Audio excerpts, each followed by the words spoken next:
जय Jagannath friends, this Vasudev Panda. Welcome to master English play plus two education. Education रो 2 mark और 3 mark विशिष्ट प्रश्न अछि ए वीडियो रे। तो शेष पर्यंत देखिबा, कारण स्क्रीन रे तुमको देखा जीव नहीं, मो पाखे समय नथिला। मो दैट्स व्हाई केवल तुमको क्वेश्चन सब कहि देबी। तो मो जहा सब कहूची टिपिक रे रखि दबा और सेति को प्रिपरेशन करबा। ए भीतर ही क्वेश्चन आसीबो। तो नुआ जल्दी देखुचे चैनल को सब्सक्राइब करबा पे भूलबा नहीं। वीडियो को लाइक और शेयर कर दबा, आप समस्त बारे पहुंच परिबा। बिना तुम लाइक मते इंस्पायर करिवो परवर्ती समय रे ए भलिया वीडियो तैयारी करबा पई एवं तुम सब्सक्रिप्शन निश्चित भाव मते एनकरेज करिवो। तो बिले प्रथम प्रश्न होची कोन? प्रश्नटी हला वृत्तचित्रर उपयोगिता।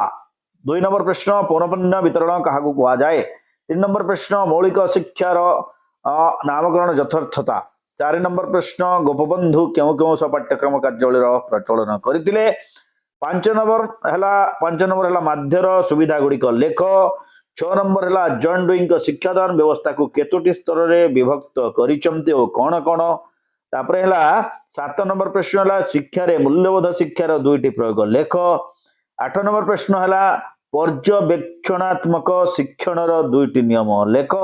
9 नंबर प्रश्न होची पिले शिक्षण ही बुद्धि ए उक्तिर तात्पर्य दर्शाओ।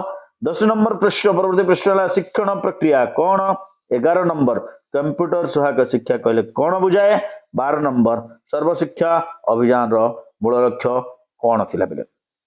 परवर्ती प्रश्न होची तमनक पई सत्यवादी वनविद्यालय क्यों प्रकार शिक्षण पद्धति प्रचलित थिला। ये हला परवर्ती प्रश्न। तापर जो प्रश्नटी अछि से प्रश्न होची बिले सार्वजनीन शिक्षा संबंध रे संविधान रे सूचित निर्देशावली लेख। परवर्ती प्रश्न जातीय मानविक अधिकार कमिशन कार्यावली लेख। नेक्स्ट रहिला पर्यवेक्षणात्मक शिक्षण कोन। नेक्स्ट रहिला शिक्षण पई अभिप्रेरणा 3टी भूमिका लेख। तापर रहिला पर्यवेक्षणात्मक शिक्षण पुनर्बलन कहले कोन। तापर आसिला श्री अरविंदंग मते शिक्षा लक्ष्य कोन थिला। नेक्स्ट रूसो नास्तिवाचक शिक्षा को कहीं की गुरुत्व देथिले। परवर्ती प्रश्न देखो, परवर्ती प्रश्न हला पौनपुन्य कहले कोन बुझ। नेक्स्ट माध्यमान कोन।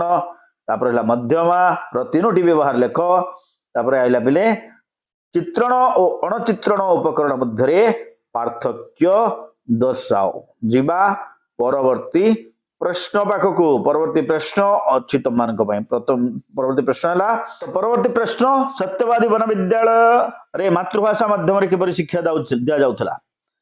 अशोधित लब्धांक कहले कोन बुझ। जातीय संहतिर आवश्यकता कोन। सूचना और प्रयुक्ति विद्या कोन, यार गोटे संज्ञा लेख। गांधी जी मत शिक्षार चरम लक्ष्य कोन। चार्टर पर बिल रे कोन घोषणा करा जायछि। परवर्ती प्रश्न पर्यवेक्षणात्मक शिक्षण जेकोन 2टी नियम लेख।